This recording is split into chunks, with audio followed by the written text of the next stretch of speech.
नमस्कार, मैं हिमांशु मिश्रा और आप देख रहे हैं न्यूज 24। तो राहुल गांधी को 2 साल की सजा हुई थी मोदी सरनेम विवाद में। इसे लेकर वो ऊपरी कोर्ट गए थे, यानी कि सेशन कोर्ट गए थे, जहां से उन्हें राहत नहीं मिली है। अब उनके पास क्या ऑप्शन है? ऑप्शन ये है कि वो अब हाई कोर्ट जाएंगे। लेकिन पॉलिटिकली सवाल यही उठ रहा है कि क्या राहुल गांधी फंस गए हैं? राहुल गांधी की बात जब सेशन कोर्ट ने नहीं मानी तो क्या हाई कोर्ट मानेगा? यह भी एक सवाल है। और इसके अलावा जिस आपदा में वो फंसे हुए हैं उसमें क्या वो अवसर तलाश पाएंगे, यानी कि कांग्रेस पार्टी को क्या वो उबार पाएंगे, क्योंकि वो खुद ही संकट में फंसे हुए हैं। सुकेश जी हमारे साथ हैं। सुकेश जी, क्या लग रहा है, राहुल गांधी को सेशन कोर्ट ने तो राहत नहीं दी, अब ऑप्शन के तौर पर वो हाई कोर्ट जाएंगे, लेकिन ये जो पूरा पॉलिटिकल सिनेरियो है इसमें क्या नज़र आ रहा है? राहुल गांधी कहाँ पर खड़े हुए नज़र आ रहे हैं? और क्योंकि इलेक्शंस का माहौल भी बन चुका है, कर्नाटक में इलेक्शन है, उसके बाद लगातार इलेक्शन है, वो फिर 24 आ जाएगा, क्या नजर आ रहा है? देखिए, उनके पास तो एक लीगल रेमेडी है जिसके बारे में आपने कहा कि वो हाई कोर्ट मूव करेंगे। वो सेशंस कोर्ट उन्होंने मूव किया था कन्विक्शन को स्टे करने के लिए, सेशंस कोर्ट ने इजाजत नहीं दी। तो एक तो लीगल रेमेडी है जिसका इस्तेमाल वो करेंगे। एक जो पॉलिटिकल टर्फ जहां पे ये लड़ाई अल्टीमेटली लड़ी जानी है, उसका मुझे लगता है कि क्लेवरली क्राफ्टेड जो मूव होता है उसको शेप देना शुरू कर दिया गया है। मैं ऐसा इसलिए कहता हूं क्योंकि उनके जिस बयान को कोर्ट ने सही नहीं माना, सीजेएम के कोर्ट ने सही नहीं माना, सेशंस कोर्ट ने भी उसको एंटरटेन नहीं किया, वो उन्होंने कर्नाटक में दिया था, कोलार में। वो कर्नाटक जाते हैं, कोलार जाते हैं और वहां पे जाकर वो ओबीसी कास्ट की बात करते हैं, पिछड़ों की बात करते हैं और जातीय जनगणना की बात करते हैं। तो जिस टर्फ पे वो फंसे हैं वहीं से वो रास्ता निकालने की कोशिश कर रहे हैं। इसको कई तरीके से देखने की जरूरत है। कर्नाटक में चुनाव है तो पहले वो कर्नाटक को हैंडल करना चाहते हैं। कर्नाटक में ओबीसी करीब 35% है, तो उसकी तरफ इशारा है। एक बड़ी गोलबंदी बनाने की कोशिश है जिसकी लीड नीतीश कुमार ने ली है और जिनके प्रदेश में जातीय जनगणना का काम शुरू हो चुका है। और उसके बाद ही दूसरे दल, कई दल इसके समर्थन में आ गए। अखिलेश इसका समर्थन करते रहे हैं। राहुल गांधी का ये इस मुद्दे का समर्थन कहीं ना कहीं उस वोट की तलाश है। 2-3 अगर अलग अलग तरीकों से इस पूरे जो घटना चक्र हुआ है, घटनाक्रम हुआ है या हो रहा है, उसको अगर देखें तो एक, जैसे उनको सजा मिली, उनकी सदस्यता चली गई। अगले दिन, आने वाले अगले दिनों में सदस्यता जाने के बाद नेक्स्ट मूव था कि उनका लुटियन बंगलो जोन में जो घर था वो घर छिन गया। तो एक तो पर्सनल लेवल पे एक जो सिंपैथी का जो एक वो माहौल बनाना होता है, तो पहला काम किया राहुल गांधी ने कि उन्होंने घर छोड़ दिया। तो अपनी कॉन्स्टिट्यूएंसी को वहां भी उन्होंने एड्रेस किया कि हमें इससे मतलब नहीं है, छोड़ना पड़ेगा, छोड़ देंगे। वो इस लड़ाई को पॉलिटिकल बनाना चाहते हैं। वो जो एक सिंपैथी का वेव होता है अपने लिए क्रिएट करना चाहते हैं। तो पहला काम उन्होंने ये किया कि मुझे इससे कोई लगाव नहीं है, कोई पॉलिटिक्स मेरा ब्रेड एंड बटर ना हो, ऐसा कहने की कोशिश जैसे कर रहे हो। हाँ, कि चली गई सदस्यता, चली गई, कह रहे हैं घर छोड़ देने के लिए, घर छोड़ दूंगा, हमारे पास लीगल रेमेडी है, लेकिन उसका भी ये इंतजार नहीं कर रहे।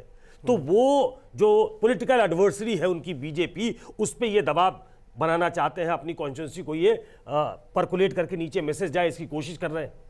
और उसके बाद एक जो पॉलिटिकल चाल हो सकती है वो उन्होंने कर्नाटक में खेली, जिसका मैंने जिक्र किया कि जातीय जनगणना की उन्होंने बात की। वो उससे पीछे हटने को तैयार नहीं है। इसका एक दूसरा मतलब समझिए हिमांशु, याद करिए 90s, बीजेपी ने रथ यात्रा निकाली और वो बीजेपी जनता दल जिसकी सरकार थी बीजेपी और जनता दल की, बीजेपी के समर्थन से, तो उसने मंडल कमीशन की सिफारिशें लागू की। तो उस जमाने में मंडल वर्सेस कमंडल हुआ था। एक मुझे लगता है कि एक बड़ा प्लैंक, एक बड़ा जो जुआ खेल रहे हैं राहुल गांधी, वो इस नियो कमंडल एरा जो है, जिसमें मंदिर भी बन रहा है, जिसमें हिंदुत्व की भी बात हो रही है, उसमें वो मंडल वर्सेस कमंडल करना चाहते हैं। मंडल टू तो पहला इसका टेस्ट कर्नाटक में होगा, जिसमें उन्होंने ओबीसी पिछड़ों की बात कर दी है। वहीं से आने वाले एक व्यक्ति को दलित आज कांग्रेस के प्रेसिडेंट हैं, तो उन्हें लगता है कि एससी एसटी जो काफी संख्या में वहां हैं, 51 सीटें हैं जहां एससी एसटी का के लिए वो रिजर्व है। तो ये तमाम जो पॉलिटिकल कैलकुलेशंस हैं, मुझे लगता है कि कांग्रेस के बैकरूम में ये तैयार हो रही है और राहुल गांधी को उसका लीडर बनाया गया है कि इस लड़ाई को राहुल गांधी लड़ेंगे। राहुल गांधी जाहिर तौर पे उनके चेहरे हैं, कांग्रेस के प्रेसिडेंट खड़गे साहब होंगे, लेकिन राहुल गांधी उनके सबसे बड़े नेता हैं, सबसे सर्वमान्य नेता हैं, इसलिए उनको आगे बढ़ाकर ये पहली कोशिश राहुल गांधी के पक्ष में एक सिंपैथी क्रिएट कराना कि ये सच बोलता है, ये अदानी मामले पे भी सच बोल रहा है, सरकार जो है वो जांच नहीं करवा रही, ये सच बोलते हुए इसकी सदस्यता चली गई, लेकिन ये पीछे नहीं हट रहा, इससे घर ले लिया गया, तो एक सिंपैथी वेव क्रिएट करने की कोशिश, दूसरा एक पॉलिटिकल वेव क्रिएट करने की कोशिश, जिसको मैं कह रहा हूं कि अगेन कमंडल वर्सेस मंडल करने की तैयारी है। तो ये तमाम चीजों में कांग्रेस लगी है। कितनी सक्सेसफुल होगी मालूम नहीं, लेकिन मुझे लगता है एक सोची समझी रणनीति के तहत ये सब कुछ किया जा रहा है। कांग्रेस कह रही है पॉलिटिकल मोटिवेटेड है, लेकिन भारतीय जनता पार्टी कह रही है कि सेशन कोर्ट ने देखिए तमाचा मार दिया है मुंह पे, फिर से कहा है कि आपने जो किया है वो गलत है। समित पात्रा इस बात का जिक्र कर रहे हैं। देखिए वो तो ये इस प्लैंक पे चल ही रहे हैं। आप याद करिए, देखिए ये अब पॉलिटिकल लड़ाई में तब्दील हो चुका है, ये कोई लीगल बैटल नहीं है। कोर्ट में एक झटका मिला, आपके पॉलिटिकल एडवर्सरी को ये कहने का मौका मिलेगा कि आपको तो कोर्ट ने नकार दिया, कोर्ट आपकी नहीं सुन रहा, इसमें हमारा रोल क्या बनता है? कोर्ट आपसे कन्विंस नहीं है, आप हैबिचुअल ऑफेंडर हो, तो ये उन पे एक तोहमत लगेगी, लेकिन उसकी पॉलिटिकल काट क्या हो सकती है वो दूसरे पक्ष की तरफ से होगा। बीजेपी तमाम कोशिश कर रही है और पिछले कुछ समय से देखिए, नरेंद्र मोदी को बहुत कम लोग जानते थे कि वो ओबीसी नेता हैं, अब उनको ओबीसी नेता की तरह प्रोजेक्ट किया गया है। जब उन्होंने मंत्रिमंडल में फेरबदल किया तो बहुत गाजे बाजे के साथ ये बताया गया कि कैसे ओबीसी को रिप्रेजेंटेशन मिला है। तो वो जो पहले काउ बेल्ट की पार्टी थी, पहले तो वो फैलने की कोशिश कर रही है। जो पहले कुछ वर्गों की पार्टी थी, अब आप उत्तर प्रदेश से लेकर और बाकी राज्यों में अगर देखें तो उसका ज्वलंत उदाहरण है कि उसने पेनिट्रेट करके हर वर्ग में अपनी कॉन्स्टिट्यूएंसी क्रिएट कर ली है। बिल्कुल, पहले अगड़ों की पार्टी कहा जाता था, बिल्कुल पिछड़ों की भी है, मोदी जी बहुत दिनों तक बनियों की पार्टी कहा जाता था इसको शुरुआती दौर में, फिर अगड़ों की पार्टी बनी।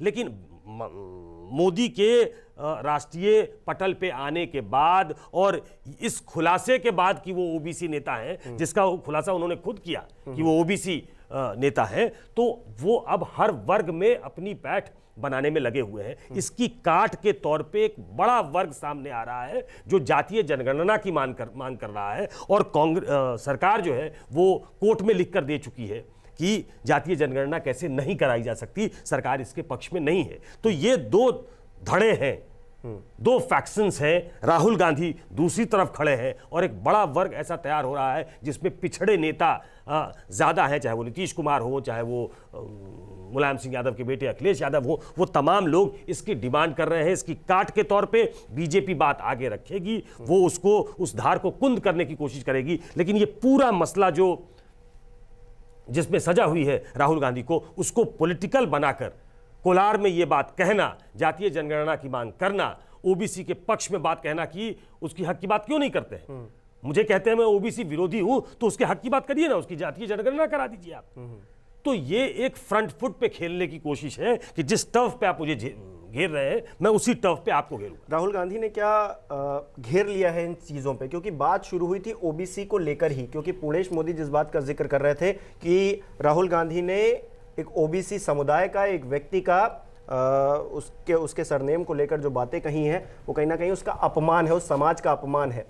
अब जब राहुल गांधी जातिगत जनगणना की बात कर रहे हैं, कह रहे हैं पता तो चले कौन कितना है और उसी हिसाब से उन्हें हक मिलना चाहिए, तो क्या राहुल गांधी ने घेर लिया या फिर घिर गए हैं? क्योंकि 2011 में जनगणना हुई थी, 3 साल गवर्नमेंट उसके बाद रही यूपीए की, उस दौरान तो इन आंकड़ों को जारी नहीं किया गया और उसके बाद 9 साल हो गए लगभग मोदी सरकार को। उसको पब्लिश करने की मांग भी अब कांग्रेस कर रही है। अब राहुल गांधी भी कर रहे हैं। हाँ।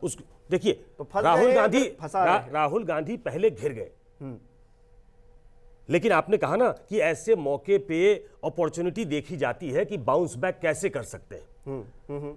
राहुल गांधी, कांग्रेस पार्टी, विपक्ष नरेंद्र मोदी की प्रचंड सत्ता के आगे फिलहाल बहुत बौना दिखता है। उसे अवसर की तलाश है।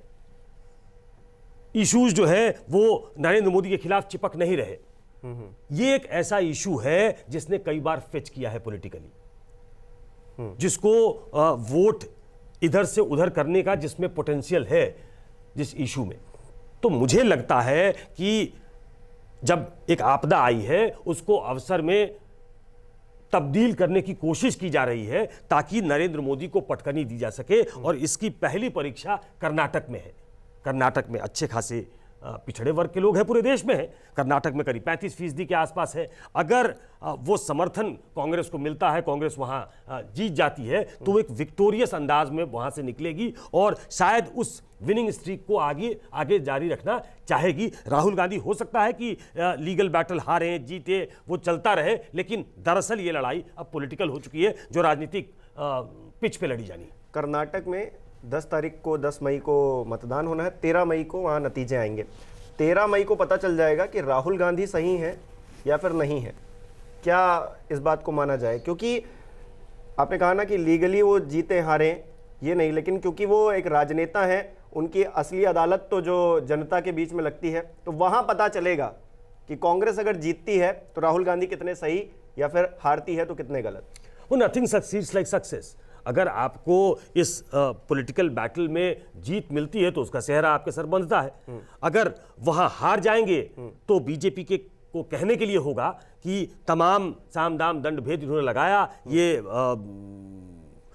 हैबिचुअल ऑफेंडर तो है ही, ये कोर्ट से भी हारते हैं, जनता की अदालत से भी हारते हैं। जनता की अदालत में अगर जीतते हैं तो कांग्रेस के पास एक फेस होगा, फेस सेविंग कम से कम करने के लिए होगा कि कोर्ट में तो लड़ाई चल रही है, जनता की अदालत में जहां उन्होंने ये बयान दिया था और जिसके आधार पे आप लोगों ने उन पे कंप्लेन किया और कोर्ट ने कार्रवाई की, उस जनता ने आज हमको जिता दिया है। तो मैं कह रहा हूं बार बार कि लीगल बैटल एक तरफ है, वो जो लीगल उनकी बैटरी है वो तो तय करेगी। ये लड़ाई पॉलिटिकल पिच पे लड़ी जानी है और बिल्कुल सामने दिख रहा है वो पिच, उस पर कौन कैसा खेलता है ये देखना बाकी है। चलिए, बहुत बहुत शुक्रिया। हमारे दर्शक भी बताएं कमेंट करके कि उन्हें क्या लगता है राहुल गांधी कहां पर खड़े हैं, कांग्रेस कहां पर खड़ी है और भारतीय जनता पार्टी से कैसे वो फाइट कर पा रहे हैं, क्या कर भी पा रहे हैं, क्या मैदान में है भी, मैदान में भारतीय जनता पार्टी के साथ वो लड़ पा रहे हैं। तमाम सवाल हैं, उनका जवाब आप कमेंट करके हमें दे सकते हैं। बहुत बहुत शुक्रिया। नमस्कार, मैं हूं मानक गुप्ता। अगर आपको हमारा ये वीडियो पसंद आया हो तो इसे लाइक और शेयर जरूर करें और हाँ, हमें सब्सक्राइब और फॉलो करना ना भूलें ताकि आप देश और दुनिया की कोई खबर मिस ना करें। तो जुड़े रहिए हमारे साथ और देखते रहिए News 24।